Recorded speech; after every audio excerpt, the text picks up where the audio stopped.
So welcome, everyone. Thank you. The stages of the Great Transition 1, exploring the 20s, 30s, and 40s and the challenges ahead. In this session, we get into the heart of the book where he's tried to pull together projections of the next 50 years into a kind of a scenario of what life is likely going to be like over the next half century. We're going to be working a little bit differently today. We're going to, as usual, start with a meditation, and Sunny is going to lead us in that. And then we'll be in our breakout teams for 50 minutes. So I'll set the timer for 48 minutes, and then you'll have 2 minutes of a countdown to finish whatever you're doing. Then we'll come back, and we're going to launch into an exercise we're going to do by pairs. And Martin and Joyce are going to explain that when we get to that part. And you'll have time to work a little bit in pairs. Then we'll come back as a whole group, share a few reflections, and close with a dedication that Carlton Stock is going to be doing. So welcome you all. Enjoy the chaos that is about to descend upon us. And I'm going to mute everyone, and then Sunny, you can turn yours back on and do what you're going to do in terms of a meditation. So everybody take a deep breath, and here we go.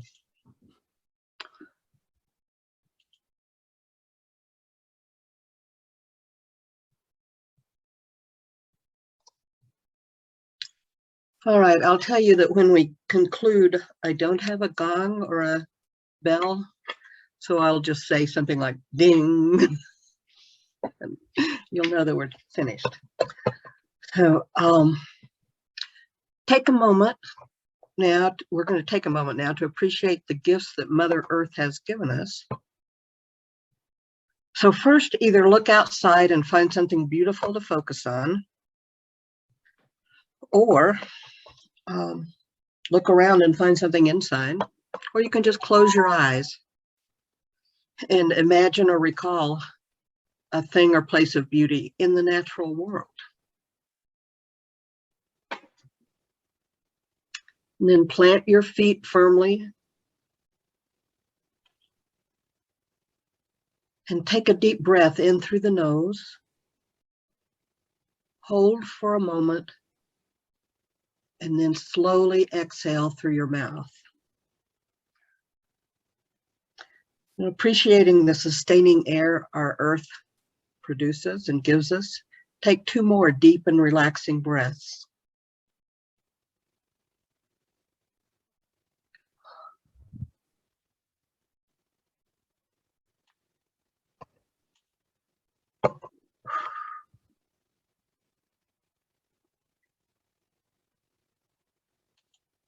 Now continue breathing normally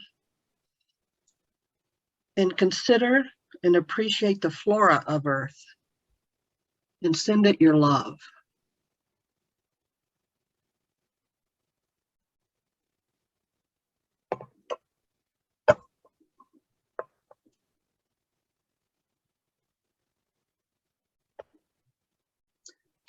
Now consider and appreciate the fauna of our Earth.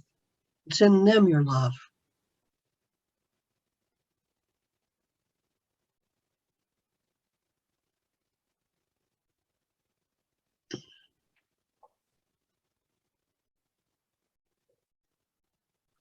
Finally, consider the glory of all of nature, animate and inanimate, and express love to the whole Earth.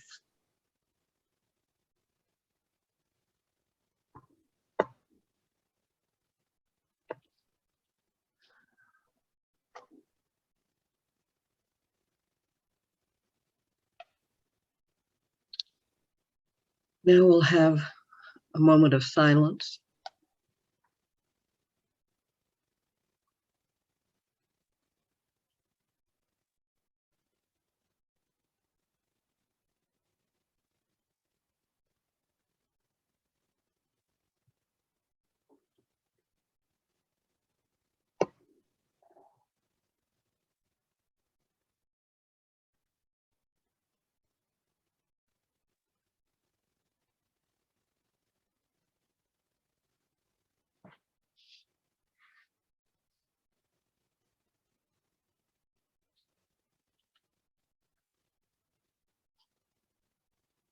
considering the gifts that this earth has given us, can now gradually come back. You know, open your eyes, wiggle your fingers and toes. And return to our call. And With some love for Mother Earth and each other.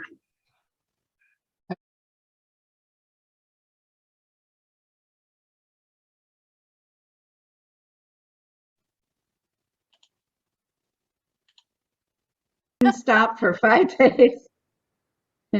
Hi, James. Jim, hi. You gonna be with us? oh yeah, well, I hope.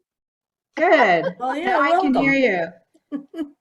All right. Well, we're just doing a little checking in, and actually, I'd like to open with a little reading,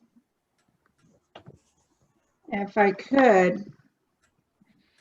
And this comes from Jennifer Wellwood, and it's on page 76 in the book. But she's a poet and a spiritual psychology person. And she says, "My friends, let's grow up. Let's stop pretending we don't know the deal here. Or if we haven't truly noticed, let's wake up and notice." And I think that sounds like what was happening last week too, right? For people. Look, everything that can be lost will be lost. It's simple. How could we have missed it for so long? Let's grieve our losses fully, like ripe human beings. But please, let's not be so shocked by them. Let's not act so betrayed, as though life had broken her secret promise to us. Impermanence is life's only promise to us, and she keeps it with ruthless impeccability. To a child, she seems cruel, but she is only wild, and her compassion exquisitely precise, brilliantly penetrating, luminous with truth. She strips away the unreal to show us the real. This is the true ride. Let's give ourselves to it.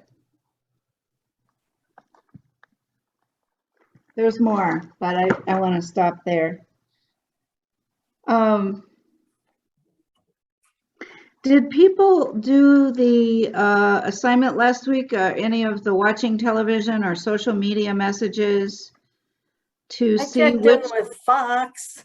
You watched Fox? I didn't watch it. I went to my phone and watched it. And Okay. just Okay. looked up what was going on today and stuff. Yes. Okay. And the effort there was to see which of the three pathways is most present in the media messages we're seeing, right? And I just have done that in the last. To see which of what? Which of the three pathways, sort of ignore everything, do nothing, or the middle pathway, or the take it really seriously pathway. Well, everything I read was convince everybody that there isn't a pathway to ruin. I mean, things like it's a farce. It's a farce created by the media. A farce created by the media. Well, Fox is a trip and a half. Yeah, so McKinsey this morning in the Daily something said we have to be looking for the new investment futures. And I thought, what is he talking about? We're still in a pandemic. And then I realized, okay, this is the media talking, trying to just, cover over everything else and keep looking at how to make money. So that kind of investment. Yes. Okay. New investment teachers. Well, Fox is also encouraging other scientists to stand up and stand up against the people who are pushing climate change. Oof. He evidently had on a scientist today claiming the warmest temperatures are not up. We've been having heat waves since 1900. Well, then it's a farce, you know. I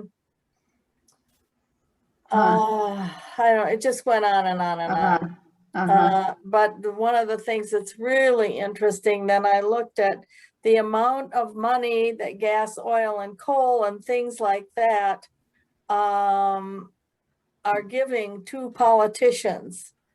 And I don't know, there were 139 refusing to acknowledge, scientists. Yeah. It's just, it says here, the number of the members of Congress collected $61 million in dirty money this year from what would be climate deniers. Yep, it's the greatest hoax. Greatest hoax. Oh, Yep, wow. greatest hoax. And then there's an anti-science think tank you can go to if you want more. Wow.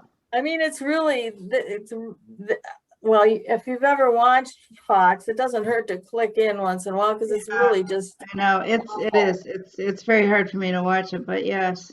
Mhm. Well, let's do a little counterpoint here. Do people have their books handy Mhm. near you? Yeah. Wonder if somebody could give us a brief review of the 2020s, the Recognizing the Crisis, the Great Unraveling. Somebody could either read some of that or share a summary of that, either way. Well, the first thing I did was figure out how old I'd be, or how old my kids, well, know how old I'd be first. But it's just that it's said in here that a coherent global response is too little, too late. Everything's overwhelmed with the speed of the world coming apart, the scope of breakdowns and cascading collapse. And I figured out my children, my grandchildren would be in their 30s and 40s during this time. Oh, that was the 2030s more. Too. Okay. Yeah. I was thinking of my grandchildren too and how old they would be. And my littlest one will just be coming of age in 2030. He'll be 21. Coming out of college, if they still have college. 2030s. A lot of us will be dead and buried. A lot of us won't be here in the 20s. In this study, especially. There'll be some that'll be around, but the next decade or so, there'll be a lot of folks who'll be passing, as they say. If we're still in the 2020s, I think we're all still here, unless somebody's logging in. I hope so. Well, we talked about resisting making changes, that there's just a real, individuals and institutions are resisting making any changes. Yeah. In the 2020s. I liked, others are distracted from the climate emergency by day-to-day concerns ranging from survival pressures for the poor to the distractions of maintaining the status quo for those more wealthy. Where are you reading from, Jim? Page 44. Okay. Oh, 44? But you can just listen, you don't have to listen. No, I was just curious.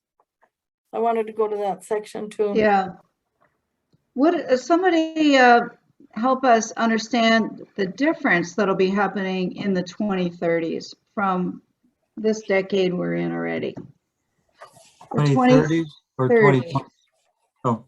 Somebody just summarize or read a little bit from page 41. Just what's going to be different by the 2030s? Collapsing civilizations, it says. I see global financial crisis that fully unravels the world economy and society. That overwhelmed me. Yeah. Well, it talks about chaos, confusion, panic, anarchy. And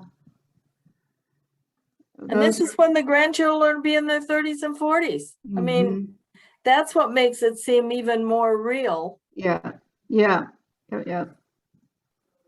It says the institutions are overwhelmed with the speed of the world coming apart and the scope of breakdown and cascading collapse. And deep social panic and anarchy. Uh-huh. So that it'll feel impossible to really respond because things are changing and unraveling so fast. Right.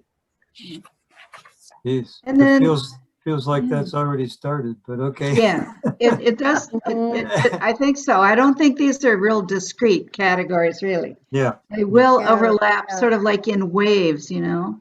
I think the big difference between the 20s and 30s is that it's just the speed at which things are going to accelerate. Happen. You know, Mhm. it's unbelievable to me, because I've been aware of this for several years, that how little awareness there still is among so many people.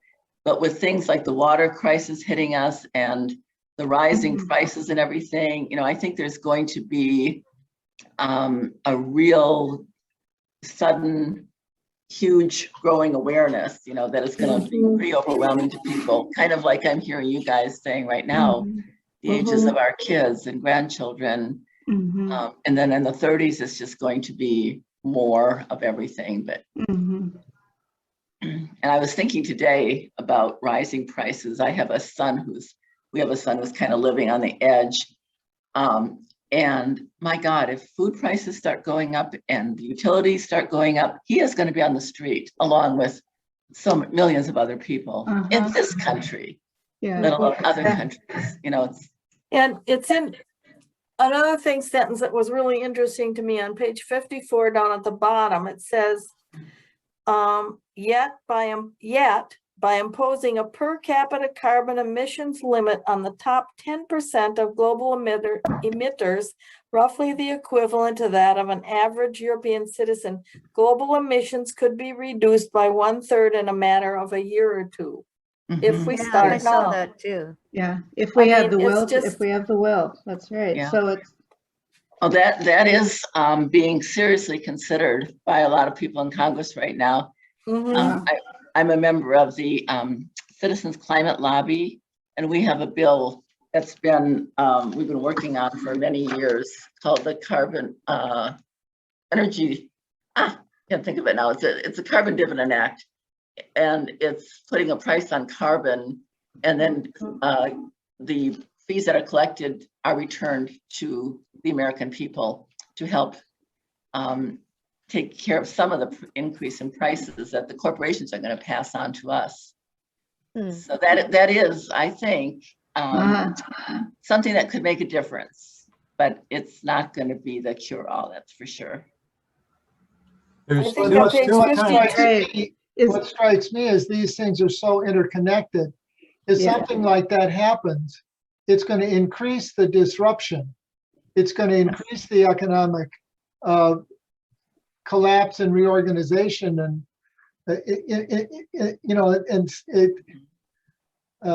this is not just a description of everything going wrong. This is the description of an interconnected, well, he calls it system mess we're in that is all mushed together, and it's going to have to.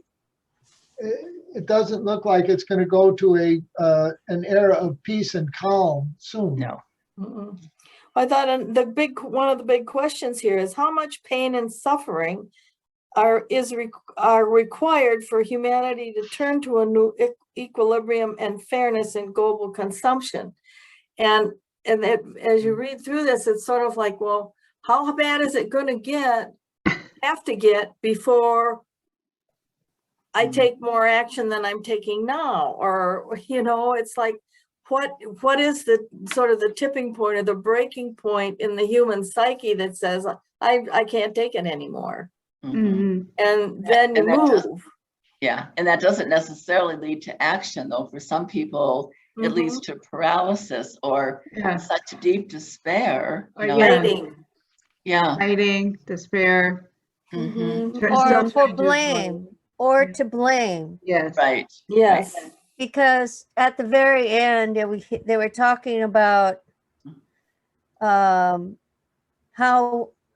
as we acknowledge what's happening and what part we have played in it. There's a sense of grief, and then grieving, and then on the other side of grieving is blaming. And so my immediate response is, so we've been hearing about this for a long time, since the 70s and the 60s. And yet, because there hasn't been a collective effort, a media acceptable collective effort that has moved us forward to be able to do something about it and to lay out what it is we could do, we are all to blame, and we're all in the same boat.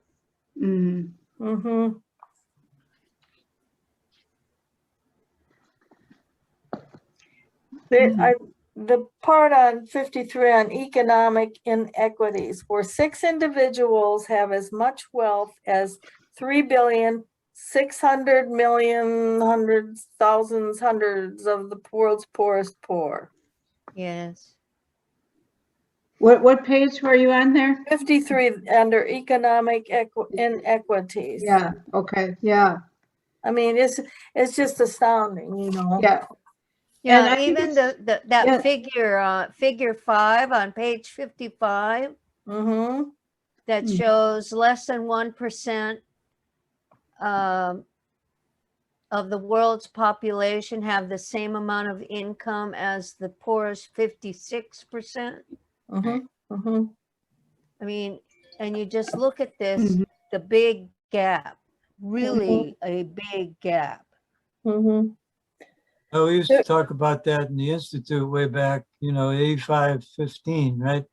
Right. 85-15 consciousness back then. Yeah. In the 60s, 70s, 80s. Yeah. And now it's something like the 1% and the 93%, or I'm not sure how there's different ways of calculating that, but it does seem to be in capitalist-based societies a thing that happens unless you temper it, balance it with other considerations, like some of the Scandinavian countries have done.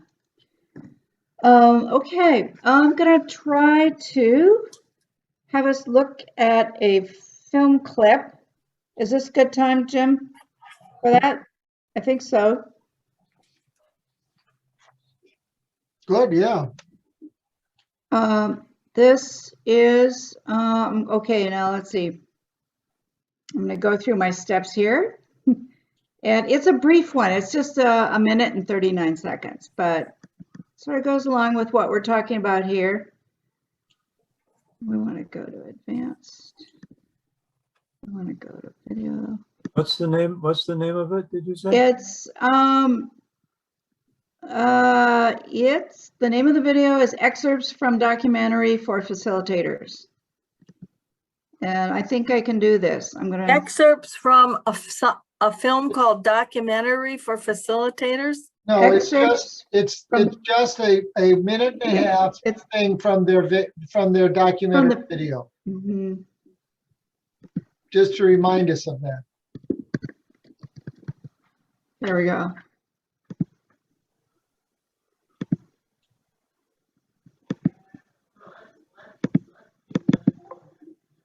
Wait a sec here.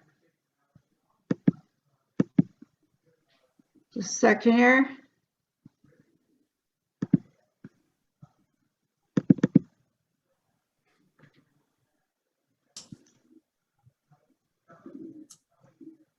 Here we go. Can you people see this video? Is it on your screen? Choosing Earth Project. It's there. Yes. Great turning. Okay, this is Joanna Macy. Which is what? It's a transition we're in. We're in it now. It's a transition. We're learning so much in science and in grassroots community building. It's not something we do instead of the collapse. It's something that can guide us through it. My preposition these days is through. Honey, we're going to have to go through this. The opportunity of this time is for us to evaluate and reassess our priorities as a species. We need to look at what our relationships are to each other, to our families, to our community, and really assess our values. We've arrived at a species level conversation, our species, and we need to own this to find a path forward. We have entered an extraordinarily rare moment in humanity's collective journey. The path for generations to come will depend on people alive today. We cannot predict where humanity will go from here for one simple reason. Our future depends on our individual and collective consciousness and the choices that emerge from that consciousness.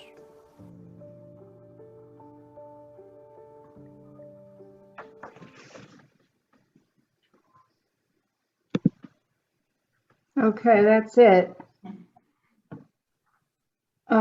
It's like this consciousness is key, you know, but and how do people become conscious about the real situation, you know?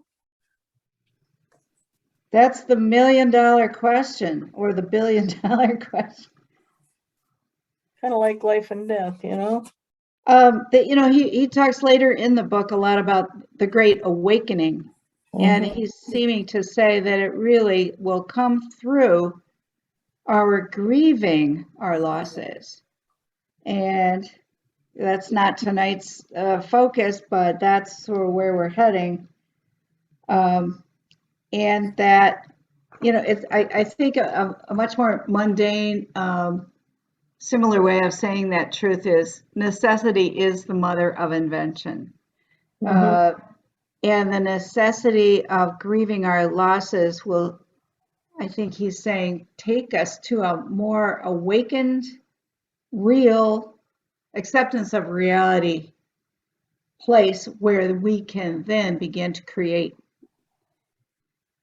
together. It's like we go through the 4 stages of grief. Joanna talks about a lot about this and other things I've heard. And once you reach that place of acceptance, you are freed and empowered for a lot of people to really begin to take action, and then it's possible to take action without attachment to results, which I think is critical in this, because we may not, you know, see a lot of results. A close friend and colleague, a close friend and colleague was killed 9 days ago with 2 of her 3 teenage children. And she was a great facilitator, and she called herself a cultural anthropologist. And she always said this: I don't want any happy talk. We're not going to do happy talk here. And this especially came up for her when people would use that focused conversation method. She would say, no, we're not going to have a lot of happy talk here. And that's been wearing on me, because I feel like in a lot of my work with groups, and I don't facilitate so much, I'm always like, okay, now what are we going to do? What actions are we going to take? What have we learned? And it's got to be, and it's all got to be wrapped up in 20 minutes. It's not 20 minutes, and an hour and a half, and nobody is allowed to be much negative. Anyway, that's wearing on me, this notion. Can I just ask who the person was? There's a woman named Courtney Lonergan. She was on ICA staff years ago, was a top facilitator, top trainer. She is a Muslim woman. She facilitated the what do they call it? The Islamic renewal movement that's trying to open up Islam around the world, and a lot of other things. She was really one of the younger people. She was 45. Yeah. She was one of the younger people who embodied took on a lot of the really deep values that many of us, respect from times past. So sad. Anyway. No happy talk going through. Yeah. And this is, I think, where I struggle with my grandchildren.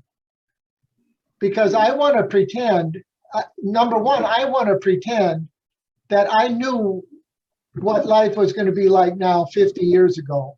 And it didn't really surprise me. And there weren't things I had to give up. But there are. And I want to be able to work with my children and grandchildren and give them happy talk. Hello. Not dose them with reality, but give them happy talk. That's, I think, where I'm struggling. I'd like some happy talk myself right now. Well, I think we all do. You know what I mean? That's just a human propensity. I am trying, one of the struggles I have with reading this, and I was talking with Louis last night, it is really challenging for me to take all this in and then think about really, truly how to bring any of this up with my 4 grandchildren who are extraordinarily privileged, just beyond. They have no idea how privileged they are. And one of them is a very talented young golfer. He's 12.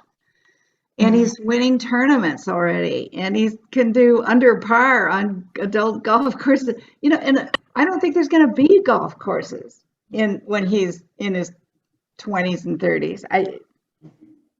It's just, I feel fairly overwhelmed with how am I really?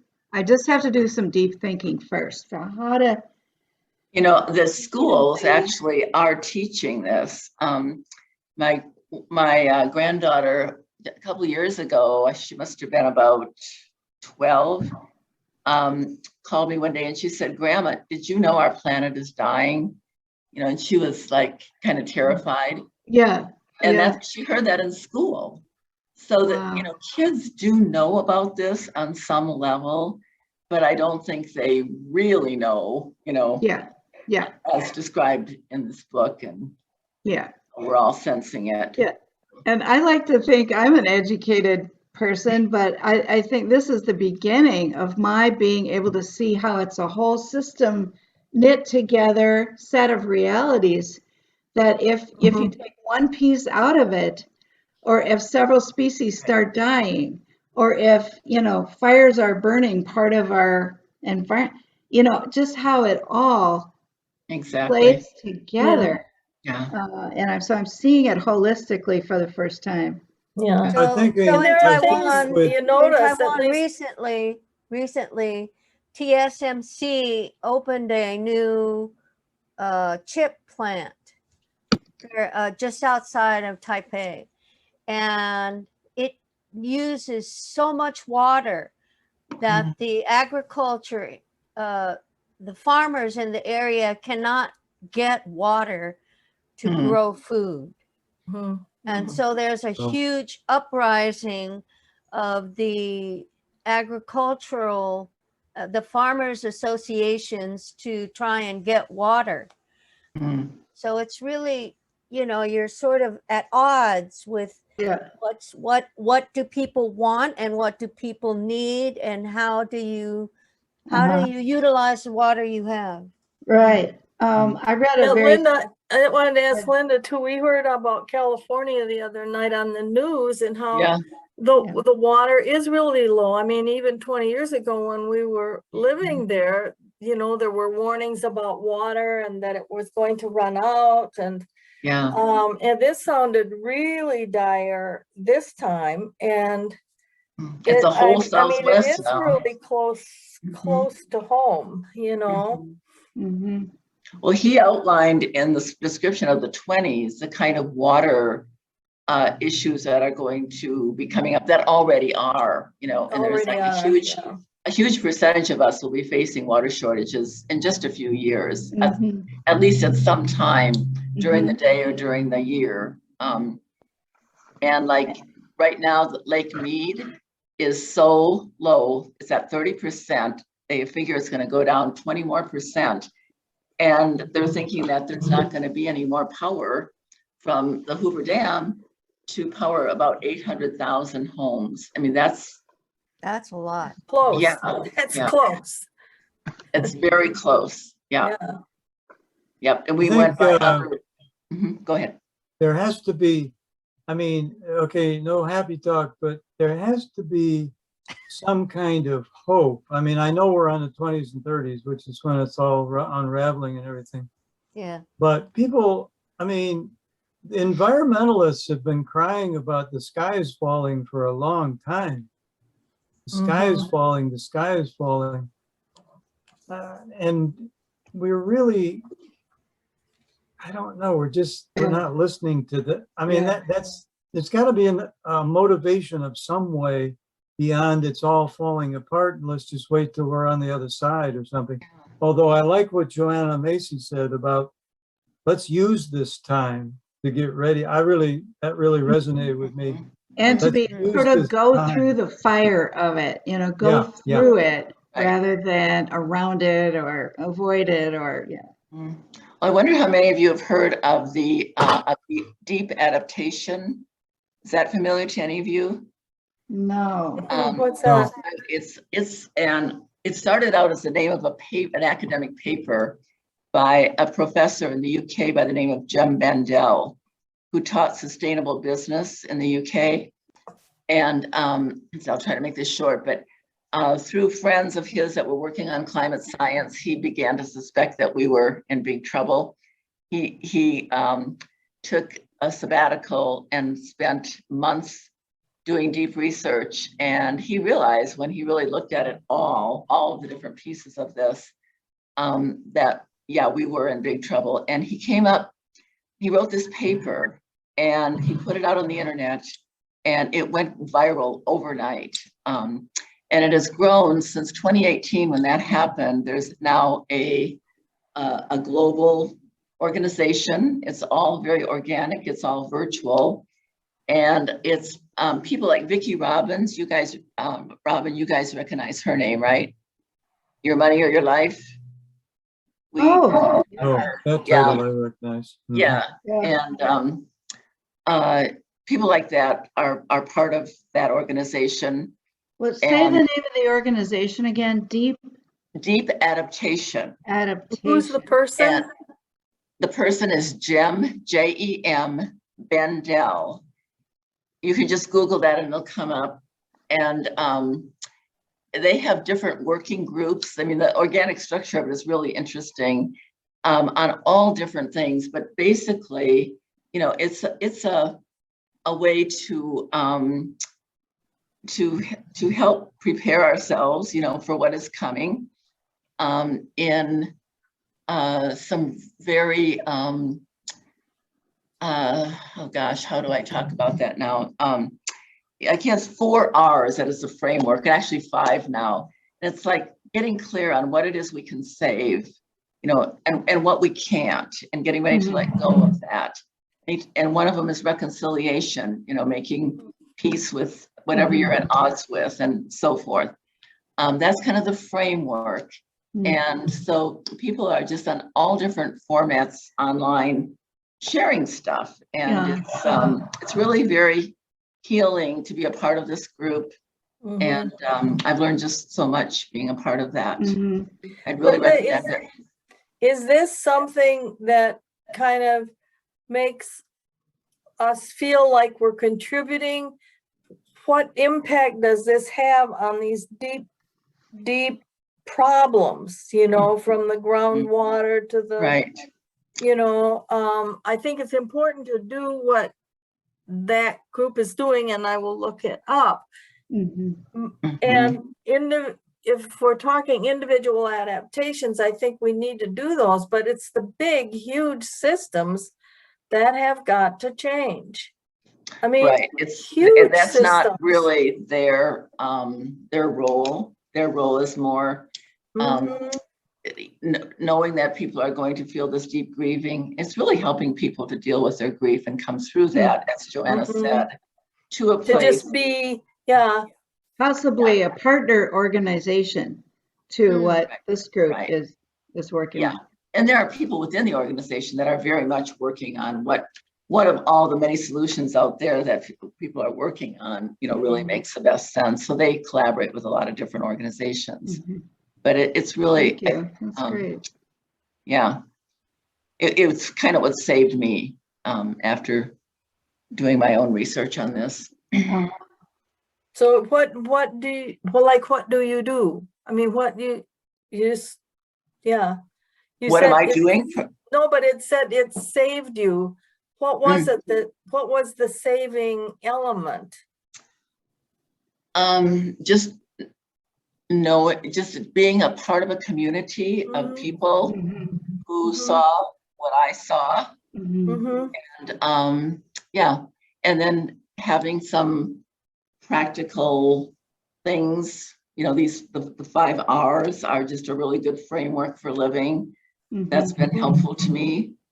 We've started a circle, a deep adaptation circle here in Redlands that meets once a month. And we're drawing in people who are also coming to a point of seeing what's really happening and experiencing the grief. And so we're there for them, Linda, where are you in the United States? Are you in California? Yeah, Where? Redlands, Yeah. Southern California. Redlands. Yeah, Okay. between LA and Palm Springs. Okay. Yeah. Thanks. Well, it could be that one of the roles for us, who in the next 2 decades won't be around anymore, is how is it that we do get the next generation ready for this?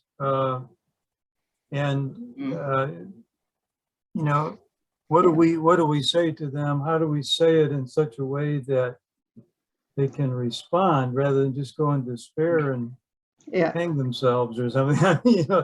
Yeah. When you read this stuff, it's kind of like, holy cow, maybe I wouldn't mind having a shorter life.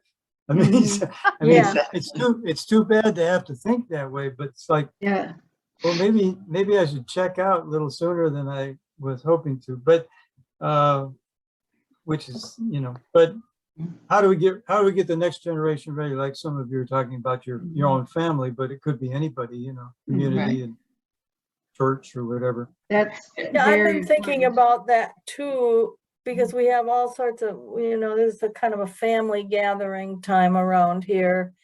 And you think about these families. I mean, I think about my daughter in Miami, my daughter and son-in-law. And I mean, they are just working their butts off. She is an immigration lawyer. He was a manager at Trader Joe's, and their daughter's working hard in art school. There's not a time. It seems like they don't have any space in there, hardly to breathe. You get up, you commute, you go to work, you get home, you do things, and then you're exhausted. Yeah. And when I think about this, because they're coming over on Friday night, a couple of them, and this weekend we'll have a chance to do some talking, but how do you get that next generation ready? And I thought, well, maybe I should buy them each this book.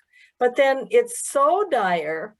I mean, it is so dire that now how would you react if you were a 40-year-old, 50-year-old, and working hard to just see that the next thing happens in your life, It's like and sometimes, Barrett, they don't want to know. Like we started to have that conversation with my son a couple of years ago, and I could see he was looking off in the distance, and I said,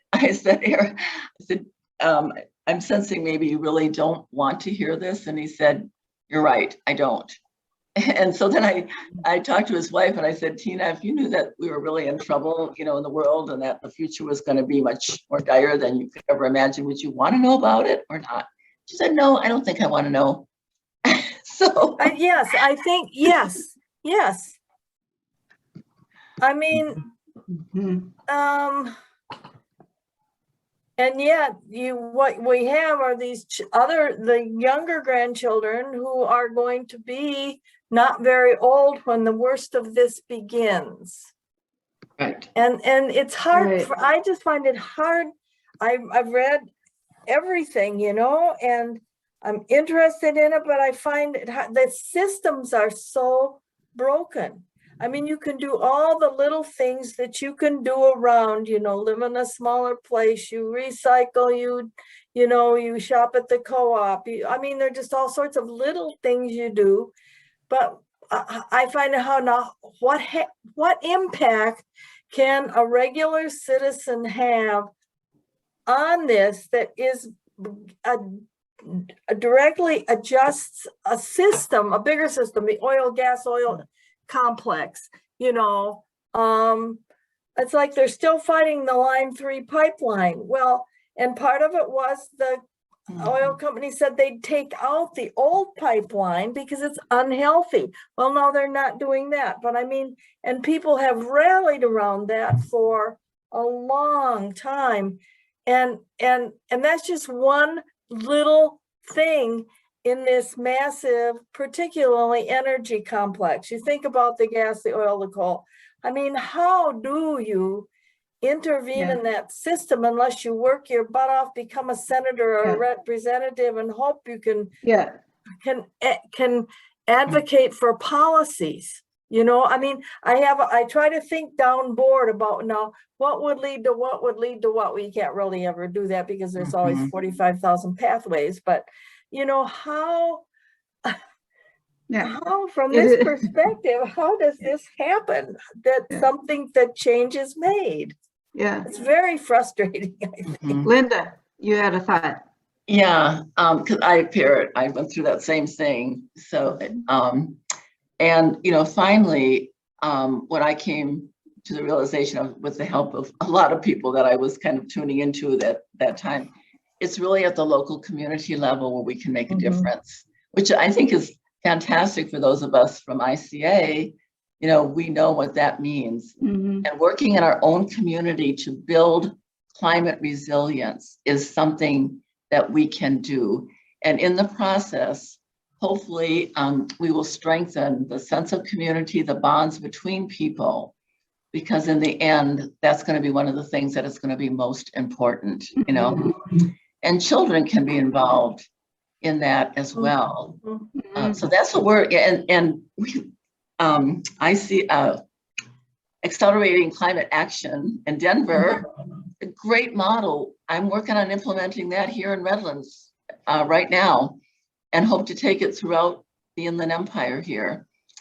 And that doesn't mean that we don't need to get involved in lobbying and stuff like that.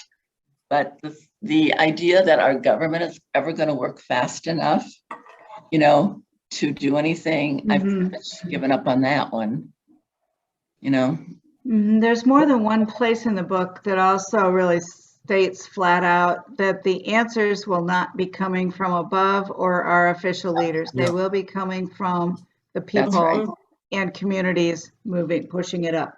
That's right. Yeah. I had the book with me when I was in Chicago with my family and 4 grandkids, and I talked to my daughter about the book a little bit. She's like, "Oh, that sounds nice." And I ended up bringing the book home and not giving it to her because I feel that engaging them somehow at the community level, experientially, is what will help them begin to see. That's right. And see from not just my perspective, but from what other people in their area are seeing. And so I'm going to try to move on it that way. Yeah, that's good. Look what happened through Greta. I think that's what really is going to save our children, is that they get involved in some kind of action, and the best place for them to get involved is at the local community level. And Join maybe that's Fighting for another. Future. I am Maybe that's noticing another that we way- have 20 seconds left before we get moved into a big group. So any Okay. closing thoughts? Carlton, you were going to say. One last shot. All right. and maybe that's another role that we can play is getting our local communities, whatever that means, ready Yeah. for this the great transition. Because Right. in these 3 Mhm. decades, it's unraveling, fall, and great sorrow. It's like, Yeah. holy Yeah. cow. And then Tsunami it is comes out coming. on the other side, it gets better as it goes on, but holy cow. Okay, Yeah. Okay, I'm gonna transition us back, okay? Okay. thank you. Thank Thank you, you. everybody. Thank Okay. you. See you later. Yep. Later on.